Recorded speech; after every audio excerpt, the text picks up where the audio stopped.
Research that resonates. Schweizer has not been wrong on any of his years and years of reporting on the Bidens. Investigations that matter. If your last name wasn't Biden, do you think you would have been asked to be on the board of Burisma? I don't know. Probably not. But that's, I don't think that there's a lot of things that would have happened in my life that if my last name wasn't Biden. The only entities, the only people that would report on this, and Peter Schweizer, who deserves a Medal of Freedom, in my view. This is The Drill Down with Peter Schweizer. Hi, this is Peter Schweizer, and welcome to The Drill Down, where we relentlessly expose cronyism, corruption, and the abuse of power in Washington, D.C. The co-host of this program, Eric Eggers. Eric, how are you? I'm well, Peter. It's a busy day. We thought it would be a restful, kind of sleepy Thanksgiving weekend. I know you did stuff with your family. I did stuff with my family, and maybe the Bidens did stuff with their family, too. Pardon me. Yes, they did.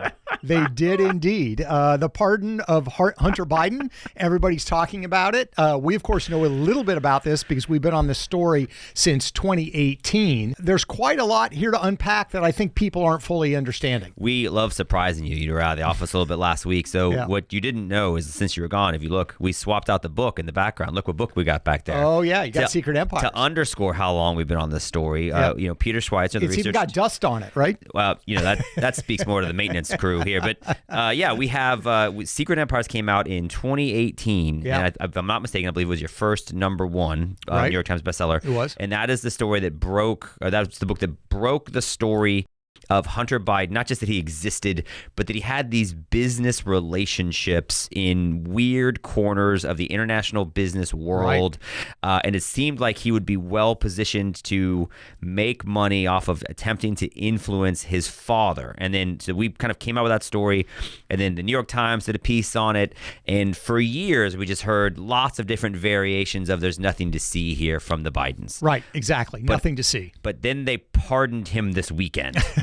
Suggesting that there may in fact actually be something to see. There's such a big deal to see that you need to be given legal immunity for a decade's worth of all the things that need to be seen there. Yeah, and anytime there's a pardon or a presidential decision that's made the Sunday night after Thanksgiving, they're hoping people aren't going to pay attention to it. And of course, everybody's now talking about it. But here's the thing. There are aspects to this deal that I don't think are fully appreciated. So we came up, the two of us together, with a list of the 7 things to know from the Hunter Biden pardon, right? 7 things. And these, I think, are sort of unique perspectives and angles that a lot of people aren't talking about. Yeah, absolutely. So the number one big takeaway from this pardon, is that the scope and length of this pardon is historically unprecedented. That's right. That's right. So pardoning is, of course, something that's written in the Constitution. Every president has used it. And usually it's done for somebody, let's say they were involved in cocaine trafficking, right? And they've been in jail for 20 years and they've been a model citizen. They've done a good job and people decide, okay, they did 20 years. Let's give them an opportunity. They look like they've turned their life around. Or maybe it's somebody who was convicted of a crime. It was a long time ago. Maybe there was some sort of racial component to it. There's new evidence that came out. There are all kinds of reasons that you engage in pardons. What's unusual about this one is it's for a family member of the President of the United States, and the scope of it's unprecedented because not only does this say that Hunter is now not going to be sentenced for the tax violations and the gun law, this actually gives him immunity from any single crime he committed between January of 2014 and December of this year, meaning theoretically, I'm not saying Hunter did this, Hunter Biden could have committed murder. We don't know about it. We found out he did it. He is now absolved of that because this is blanket immunity, and the timing of this is significant too, as we'll talk about later. No, it's really funny. It's the Thanksgiving weekend. Thanksgiving weekend typically known for football games, and the end of presidential reigns are known for this sport in and of itself. The currying favor for pardons. Bill Clinton famously pardoned Mark Rich, whose wife was a big donor of his, and that was highly controversial. There's always a few of these, but we've never seen one that is the relative of a president and pardoned from not just these crimes that he'd been convicted and pled guilty to, but any additional allegations which may implicate him. Correct. And that leads us, I think, but to your point, we'll get to the second takeaway in just a second, but your point that he literally could have done anything. Again, your ability to conceive of these scenarios remains elite, right? So you now have Hunter Biden, conceptual murderer. But he's now a conceptual forgiven murderer. Yeah, exactly. Think about this. Donald Trump joked. Yep. When he first ran for president, my people love me. I could go in the middle of the city street and shoot somebody and they would all still love me. Well, now Hunter Biden can actually do that legally. Well, he would have had to do it by December 1st. Right, exactly. But he would, but the point is he could have done that before and he would face no legal repercussions for it. And the only other person that has been pardoned, that has been given this kind of blanket immunity, was Richard Nixon. Mm-hmm. That was done by Gerald Ford. And the reason there was they wanted the nation to heal after Watergate, the notion that they could prosecute him, keep prosecuting him. And of course, Gerald Ford probably lost in 76 to Jimmy Carter. Precisely part of the reason was because he did pardon Nixon. So that was done for political reasons. This has nothing to do with political reasons. It's about protecting Hunter Biden. And as we're going to show later on, it's also about protecting Joe. Well, speaking to the historically unprecedented nature and what he could have gotten away with, I don't think that Hunter Biden committed, a violent felony. But it is possible because of the nature of his international business relationships and business relationships with China specifically, and how they use their joint venture to purchase U.S. technology or U.S. Companies that had what's called dual use technology with military implications.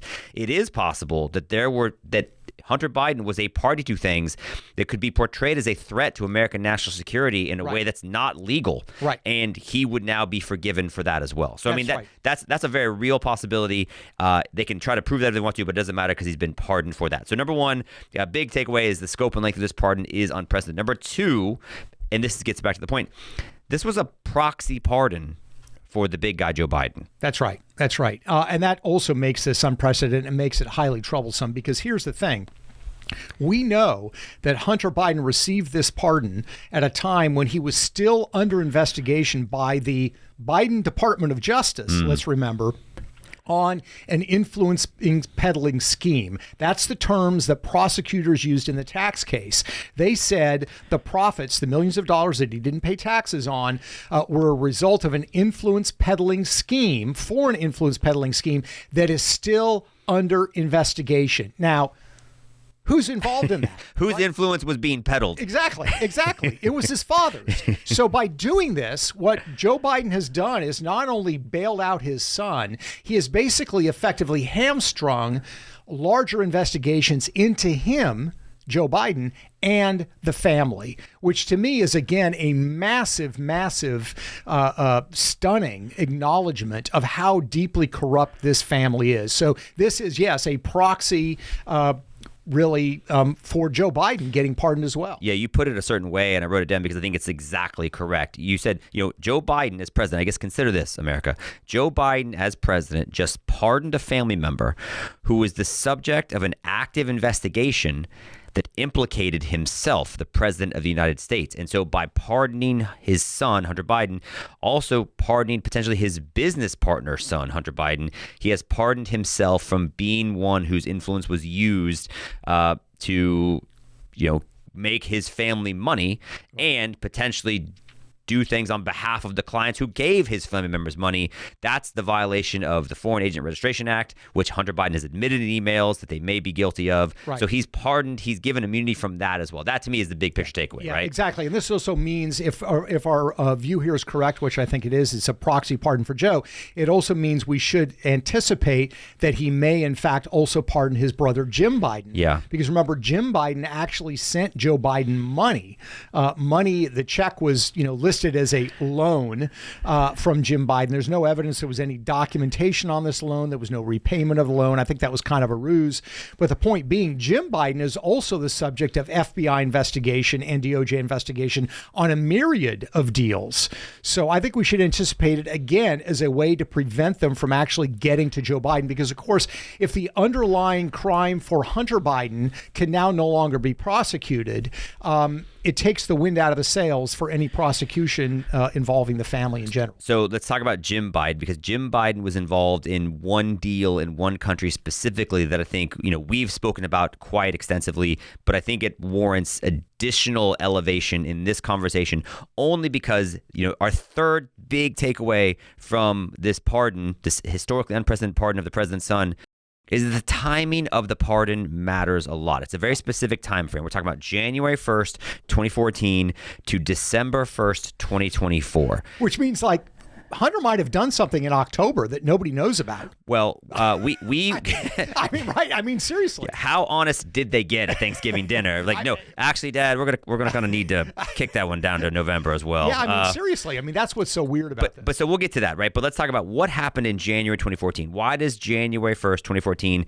stand out to you? You wrote a book, right? Secret Empires. You've written actually several books that feature Hunter Biden. What's happening in January of 2014? Why does it matter that immunity kicks in then? What's happening in January of 2014? Everything. Everything. Okay, remember, in December of 2013, just a couple of weeks before, in mid-December, Hunter Biden flies on Air Force Two with his dad and secures the deal in China. And they actually sign the papers in January when they return. So the January 1st, 2014 date, number one, that means now anything involving the China money is now subject to, not being prosecuted. Now, and pause, let's just to kind of talk about that, because sorry to nerd out on this stuff, guys, but this is something we have spent a lot of time talking about. So it's a weird kind of Christmassy morning type of thing, but in the worst way. It's no, they got the president and we just get to talk about what they got. Yeah. So this Chinese $1.5 billion joint venture deal between the Chinese Communist Party and Hunter Biden's financial investment firm. Yeah, which was minuscule and had no experience doing anything. This is not like a guy who's got a career in international finance. He's Correct. so unsophisticated, he doesn't even call it finance. He calls it finance. That's and if you know, you know. So, and that's the real thing. But so this deal with China was so shady. One of Hunter Biden's business partners in other deals, John Kerry's stepson, Chris Hines, said, hey, guys, this is too much, right? I'm all about making money and making money in some questionable ways, but I will not do that. It's like the meatloaf. I'll do anything for cash, but I won't do that. And he got away from it, right? Yeah, exactly. But it just shows you, that's how shady this thing was from day one. Right. When people didn't want any part of it, Whitey Bulger, the mafia's kid, wanted in, or nephew, I think it was. Yeah. But other people didn't. Yeah. And so that business deal starts the same time this immunity begins. In 2014, that's right. So China is now covered. That can't be prosecuted. Second deal happens in April of 2014. So 3 months later after this immunity deal is done, and that is the Burisma deal in Ukraine. And remember, the Russians had invaded Crimea. Ukraine wanted friends in the West. They wanted to make sure the vice president at the time, Joe Biden, was on board. So what do? They set up his son with a sweetheart deal, $1 million a year, a board seat on Burisma. So the timing of this deal now takes all, actions involving Burisma, legal, illegal, whatever they might be. None of those can no longer be prosecuted. And there's a third country. In the spring of 2014 is when he secures the deal. Hunter Biden secures a deal with Yelena Baturina. This is the oligarch, the wife of the oligarch who's friends with Vladimir Putin.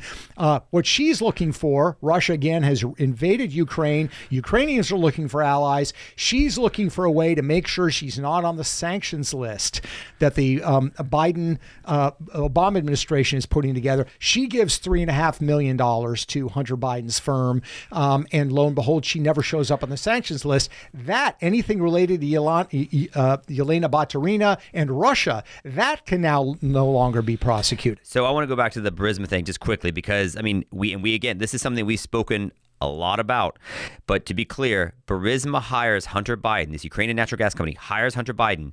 At the same time, they're very clear. The CEO says, hey, we're being investigated by this prosecutor. We want this prosecutor to get out of here because he's causing us problems.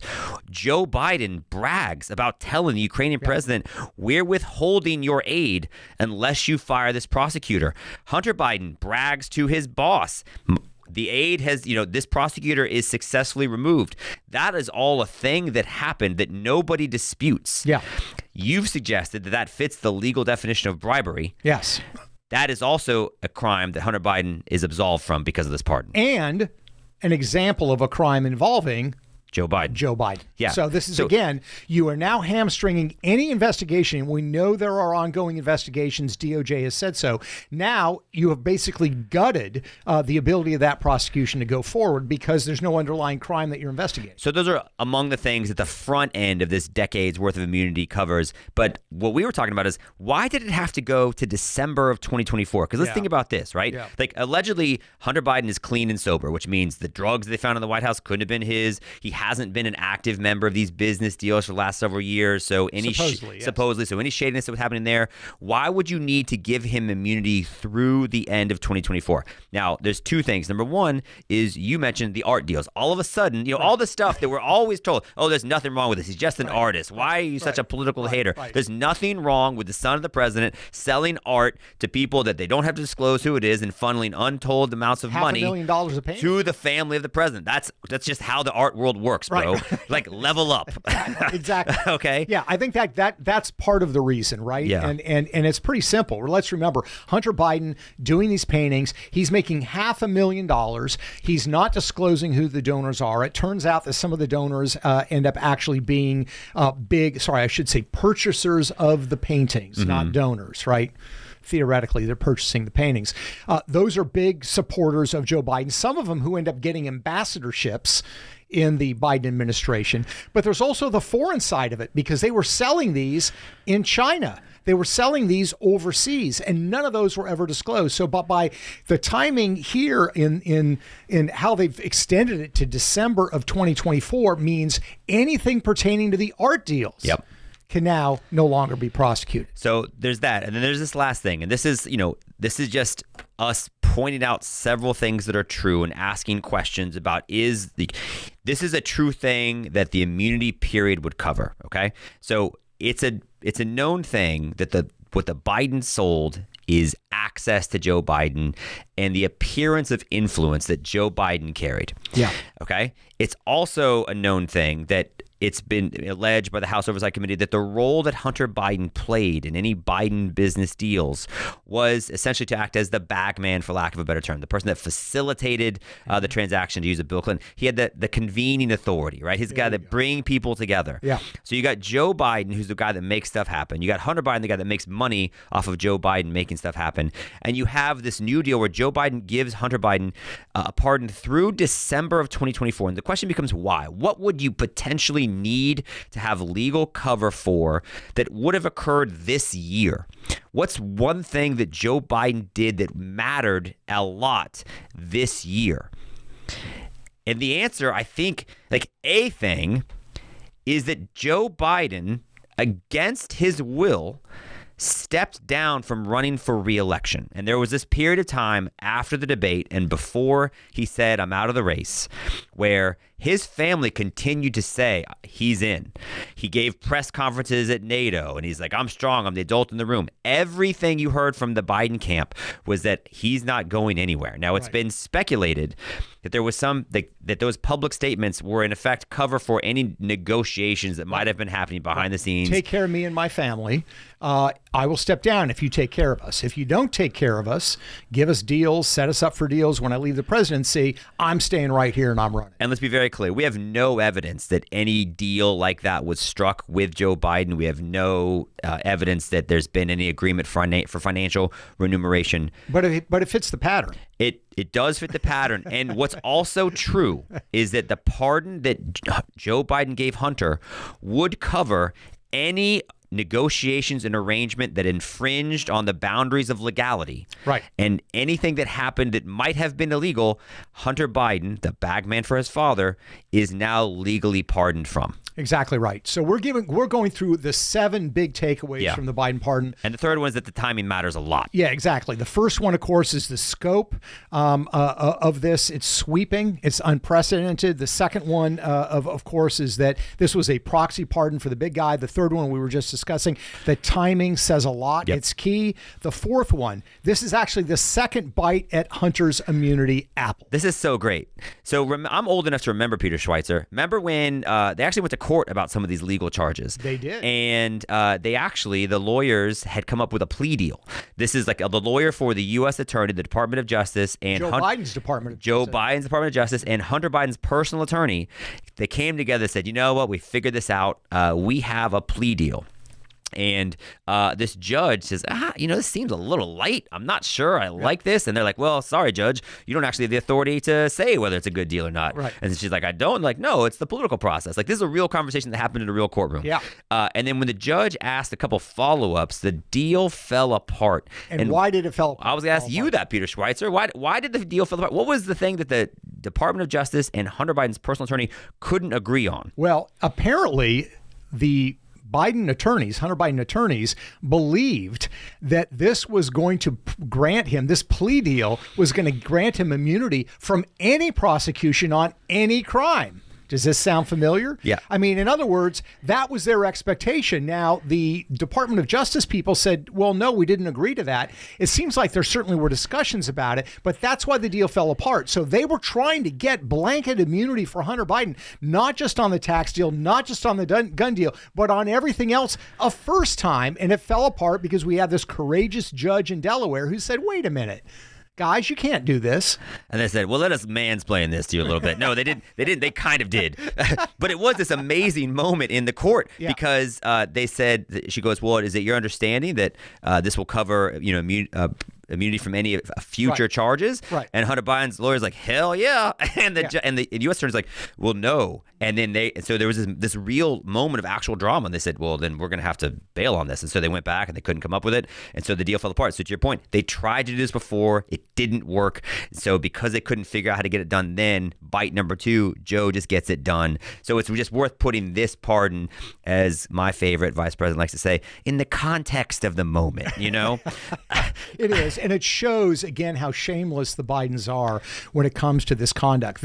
Their goal has been for years to clear the deck completely of any legal liability for Hunter Biden, that he is clearly above the law. That's their expectation. Number 5, this one's interesting. So, I think we're being a little negative, a little nasty. It's the holiday season. We're being a little down on the Biden family. So I think we need to kind of balance it out. We are a, nonprofit after all. Right.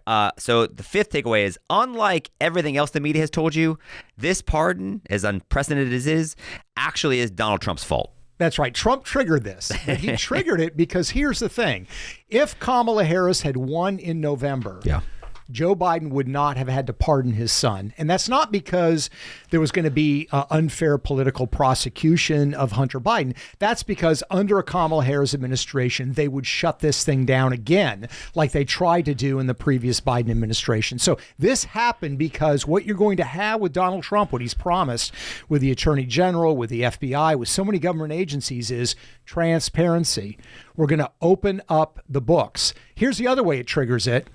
Ukraine. Right. Remember when he was the first president? What happened in the first administration? Yeah, no, it's a thing called impeachment, and it happened to Donald Trump, and it happened actually because of what's in the book behind us, Secret Empires, right? We reported on this deal with the Ukrainian natural gas company. Donald Trump calls up the Ukrainian president and is looking for information about what type of arrangement Hunter Biden had in Ukraine, what Joe Biden was doing, what was the nature of the negotiation over the aid, and the conditions under which this prosecutor was let go. That's the phone call he made. And then we had like a year of every talking head on media. That's unbelievably unprecedented. You never would have a president asking a fellow world leader for political dirt on an opponent. That's just beyond the pale. But the reason why we say this is Donald Trump's fault is what's about to happen. Who does President Zelensky now feel more loyalty to? Is it Joe Biden or is it the new president of the United States? And so now all of a sudden, if Donald Trump wants to know information about what Hunter Biden and Joe Biden were doing in Ukraine, and Zelensky's like, yeah, there's $1 billion worth of new aid I'm into now.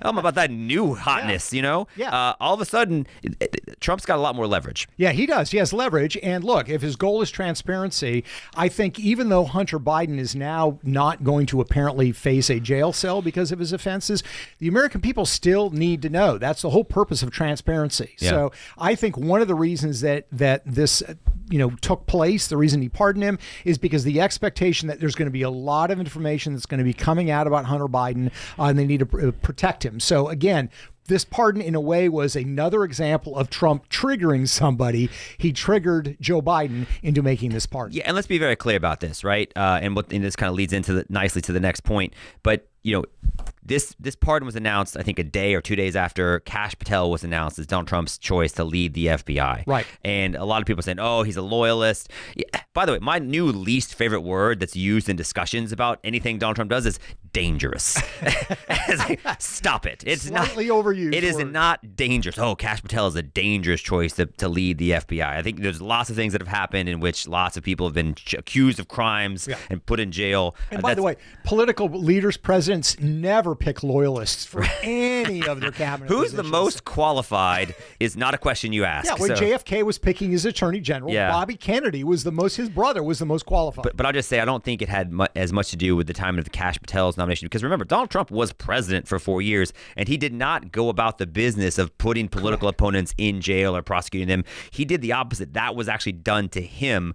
So I don't think it's about Kash Patel. I do think it's about the fact that Donald Trump's about to be in power and have access to lots of information, which will only be more incriminating for Hunter Biden had he not received that pardon. But the fact that it didn't happen when Donald Trump was president, but did happen now, is the sixth biggest takeaway for us, which is, dude, the criminal justice system has the biggest double standard you can think of. Yeah. And by the way, there's been discussion about double standards in the criminal justice system for a long time. It's based on class. It's based on race. What this is demonstrating, it's based on political insiders. If you are a political insider, particularly among Democrats, because they seem to have a control over the criminal justice system, you are protected. You are given certain immunities from things. Again, remember what we laid out. Hunter Biden forgot to pay taxes. Oops, he didn't forget. He failed to pay taxes on millions of dollars. If you or I did that, we would go to jail. Hunter Biden was found guilty by a grand jury. They convened the grand jury. They went ahead. The DOJ tried to give him immunity in an insider sweetheart deal that nobody else gets but the president's son. That didn't work out. So now the president steps in and does it again. This is the travesty of the criminal justice system. So as much as Democrats want to talk about the racial divide in America, and let's have that conversation about the criminal justice system, let's also have it about the political divide and how you guys are prepared to have double standards as to who's going to jail and who's not going to jail based on their political affiliation. Yet Joe Biden pardoning his son to keep him from any legal liability, I don't think will help the racial divide, right? Because people are like, oh, the wealthy white guy helped out his wealthy white kid. They've never seen that one before. But I think that the language in Joe Biden's pardon letter that stood out to me was the suggestion that Hunter Biden was only being charged because of his affiliation with and his last name and the fact that he is Joe Biden's son. That's the only reason he was charged. And That's the only reason he's not in jail. No, that's correct. No, remember, this all, from the time it got first reported, and then we found a laptop with actual evidence. Yeah. And the number one indicator was, hey, if people believe that Joe Biden made money off of Hunter Biden's business deals, that's actually highly politically impactful and influential. And so what did they do? The criminal justice system, the FBI, went to the big tech companies and said, hey, we think this might be Russian disinformation. 51 of us have put our name on this list. Let's keep it away from the news in the last couple weeks before the election. That singular act actually, in my opinion, is the reason why Joe Biden even became president and is in a position to pardon Hunter Biden for any crimes he may have committed in the first place. Yeah. But the implication that you all of a sudden Joe Biden is now against political prosecutions. I just would refer you to the White House press correspondence dinner earlier this year when they have the red carpet and all the reporters are walking around and the elected officials, and who else is there but the prosecutor from Georgia, Fani Willis, who is bringing a RICO case against Joe Biden's political opponent. And so you have a prosecutor who is bringing a charge against the one candidate for president and being elevated at an event of the White House of the other opponent. That's the definition of a political prosecution to me. Yeah. And so that is, in fact, the example of the double standard that we were reminded once again exists with this pardon. Yes. So we've given you 6 great points, I think, perspectives on this that maybe you hadn't heard before. Number 7, I think, sort of caps it all going forward. And that is that everything the media told you about Trump was actually true about Biden. In a willingness to leverage and weaponize every aspect of the federal government to benefit his political aspirations, his personal financial operations and his family. Yeah, and they were going to do it through foreign deals. Yeah. Right? This was the whole magic of it, because they recognized the Russia collusion story works because it's an adversarial country, it's a foreign country. This is a new scale of corruption. It's a global corruption. The fact of the matter is the people involved in global corruption, as we've documented, have been the Clintons and the Bidens. So it's just an example, I think, again, of how the mainstream media is largely dead. And we've worked with the mainstream media over the years in lots of capacities, but their souls are dead. The curiosity that they have at looking at any sort of misconduct or criminal behavior on the part of Democrats or establishment figures is completely gone. And this saga demonstrates this. They didn't run really any stories looking at the Biden conduct, Joe Biden's complicit involvement in this, and they continue to sort of spout the lines that, no, Joe Biden didn't know about it, then he knew about it, but he wasn't involved, and then it became he's not going to pardon his son, and he finally did. And yet they continue to carry water for them. That's not going to change, but ultimately they're dying anyway. That's the bottom line. We were told two things about Donald Trump. One is that he was the threat to democracy, right? Democracy's on the ballot. We heard that all fall. Yeah. Even though Donald Trump's opponent was actually the person who received 0 votes in any kind of a Democratic primary process. Right. Yep. So, I mean, that's a thing that happened. And then we also told that Donald Trump couldn't be trusted to protect and be an arbiter of the norms of justice in how we conduct a society.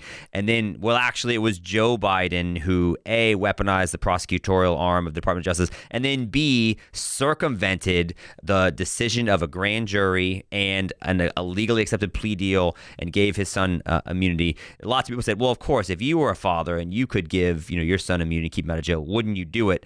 And I think that's a fair point to make. Until we start to see the long line of Bidens who will also receive this. It's like, oh, he's a good father. It turns out he's also a great uncle and cousin and brother and brother Yeah. and maybe client. We'll see. Yeah, but here's the thing. I understand that, and of course I'm a father, and I get it and I understand it, but I don't think it's acceptable, and I don't think it's because here's why.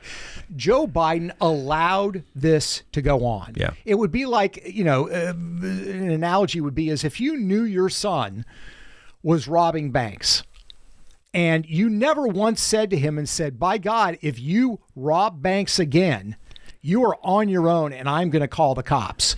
The odds are pretty good that your son would probably stop robbing banks. If you do what Joe Biden did, which is basically say, oh, my poor son, oh, he's a drug addict. Oh, he didn't do it. He's the best man that I know. Mm-hmm. Guess what? He's going to keep robbing banks. And that is what Hunter Biden has done. So Hunter Biden was enabled and did what he did because his father allowed him and encouraged him to do it. And his father, I think, also profited from it. So I don't have any sympathy for that argument. He is not only a terrible president, I'm going to go out and say he's also a terrible father.